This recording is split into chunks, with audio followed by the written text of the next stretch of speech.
This is Dolynny TV, ladies and gentlemen. Welcome back to another edition of Edmonton Oilers discussion here this afternoon, this evening. Whenever you are tuning in from, perhaps tomorrow on the other side of the world, you know it is what it is. But we have got a little bit of Sunday night news to pass along just based on the interviews with the players ahead of the NHL Awards tomorrow night, starting around 6 p.m. Mountain Time, I do believe. But just a couple guys speaking about things, and obviously the Oilers players, we kind of know where they all sit, right? Connor McDavid, obviously the front runner to win every award he's nominated for. Stuart Skinner, unlikely to win the Calder, and Darnell Nurse, his award as well. Blank, and I've read about it 3 or 4 times today. We'll see what happens there. I believe that is for community involvement though for Darnell Nurse, so we'll see what he can pull out of the hat tomorrow. I really don't know about the other nominees. That's kind of the thing. It's hard to keep track of what our guys do in the community sometimes, let alone what other players across the NHL are doing in their home city communities. So as we get set up, friends, we are going to discuss Erik Karlsson. Yeah, okay, that's the topic. You saw it in the title. I've talked on too long. Need to ask you, if you're new to the channel, to consider hitting that subscribe button here on Dolynny TV. Would love to have you aboard, especially for what is going to be a very, very busy next week here in the NHL and across Edmonton Oilers land. All right, Erik Karlsson spoke to Sportsnet in an interview today at the NHL Awards, red carpet or whatever you want to call it, kind of media day. Basically outlining that there is a trade in the works, no specific team involved, but GM Mike Greer and of course Erik Karlsson are working on a business deal that gets Erik Karlsson what he wants, gets the San Jose Sharks what they're asking for, and puts both player and former team in a position to succeed. Why would I be talking about this? Well, obviously you go back to the entire winter we had starting back in December 2022 going to about early March 2023, where every dang day it seemed we were talking about, well, Erik Karlsson to the Edmonton Oilers. And not that there was anything specifically mentioned about the Edmonton Oilers in this article on Sportsnet that you can go view from Luke Fox, but it is one of those things where you can localize it back to the Edmonton Oilers Hockey Club, because why does Erik Karlsson want out of San Jose? He wants out of San Jose simply to go win a Stanley Cup. He talks heavily about the Mark Stone Cup party that'll be hosted here in the next few days, and just how that kind of is hurting him because he really has endured a hardship through the past few years, career year this year. And then all of a sudden, yeah, now he's primed to go out there and do it again, but he wants to do it and do it for somebody that's going to reward him and his teammates with a Stanley Cup, right? And that's where we look at the Edmonton Oilers and we look at what the Oilers are missing. And everybody and anybody who knows the Oilers knows that the mission of this offseason is obviously to upgrade on Cody Ceci. So when you look at what Cody Ceci's upgrade options are, right now we're pretty focused, as mentioned this morning, on Brett Pesce, he makes a lot of sense for the Edmonton Oilers roster. But then you can kind of say, well, there's the nuclear option, and you go with Erik Karlsson, you give up a lot to get a lot, and away you go. Again, the salary cap retention, what you have to do to get him, all that. I don't know if the Edmonton Oilers necessarily get better out of an Erik Karlsson deal, but again, you go back to the pieces that you have to mention to move to get Erik Karlsson: Yamamoto, Foegele, Ceci.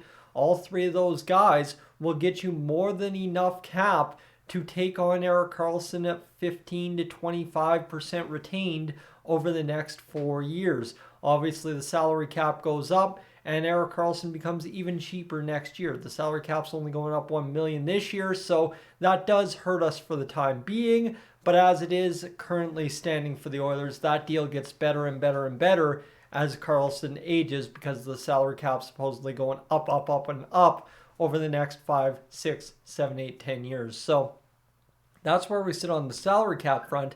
But in terms of giving up players to make it happen, is right, Yamamoto's desirable to San Jose because they're a younger team, and Yamamoto's a guy who does things the right way. Cody Ceci, probably not desirable. Warren Foegele, probably a good guy to have as well for San Jose. But you look at that, right, is you're giving up 3 key pieces of an Oilers roster last season, right? Whether you like what Yamamoto did, whether you like or dislike what Foegele did, and whether you love or hate Mr. Cody Ceci, they were all very important pieces of this Edmonton Oilers roster, and you're only filling them with one player who will more than probably even double their point production if he's on this team next year in Erik Karlsson.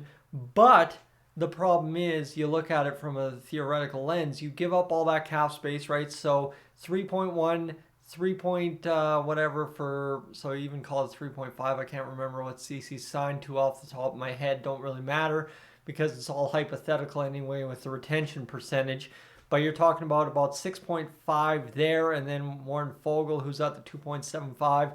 So you're talking about, what, 9.5, 9.25 there for salary out, salary in. You're probably bringing in 9, 8.5 at best. So you're not even really gaining any cap space to replace Yamamoto and Foegele in the lineup. Yes, you've got it in the budget to replace said Yamamoto when you trade him, but that's only if it's a cap dump. So that's where the Oilers are in a really hurting position here.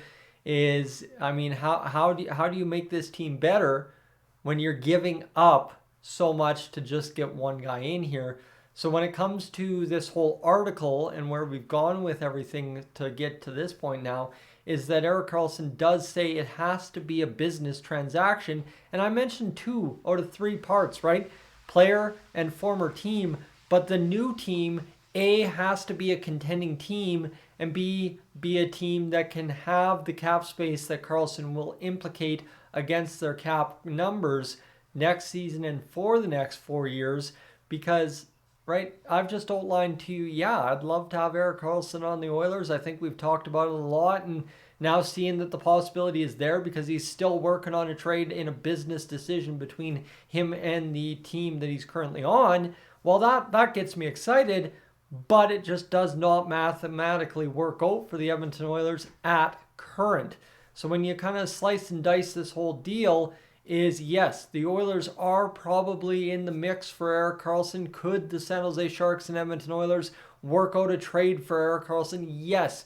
Will it happen? The likelihood, just as it was at the trade deadline, leading up to the trade deadline, leading into 2023, is very, very low at current, because it just is one of those things. Is there's 2 variables that have to make sense for player and former team, but the current team, the new team, has to be able to make sense of the cap number. And at current, the Oilers are just not capable of that, unfortunately, given the circumstances, given what you have to give up to make the cap work, and given what has to work. I know a lot of people will say, well, just trade Darnell Nurse.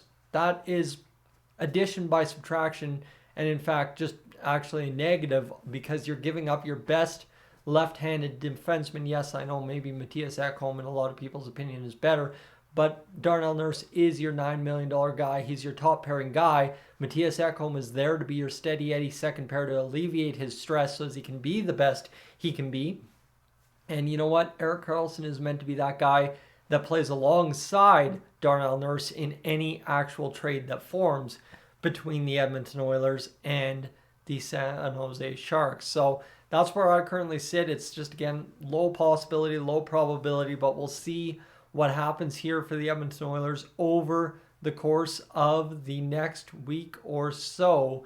And as Karlsson said himself, it'd be nice if it wraps up here tidily quick, but unfortunately there is the potential that it will take all summer and he'll have to pack up his family on a whim and get to winning somewhere else. Friends, I'm Tyson, this is Dolynny TV. Thank you so much for tuning in this afternoon, this evening, or tomorrow. I appreciate you being along. I am up on out of here.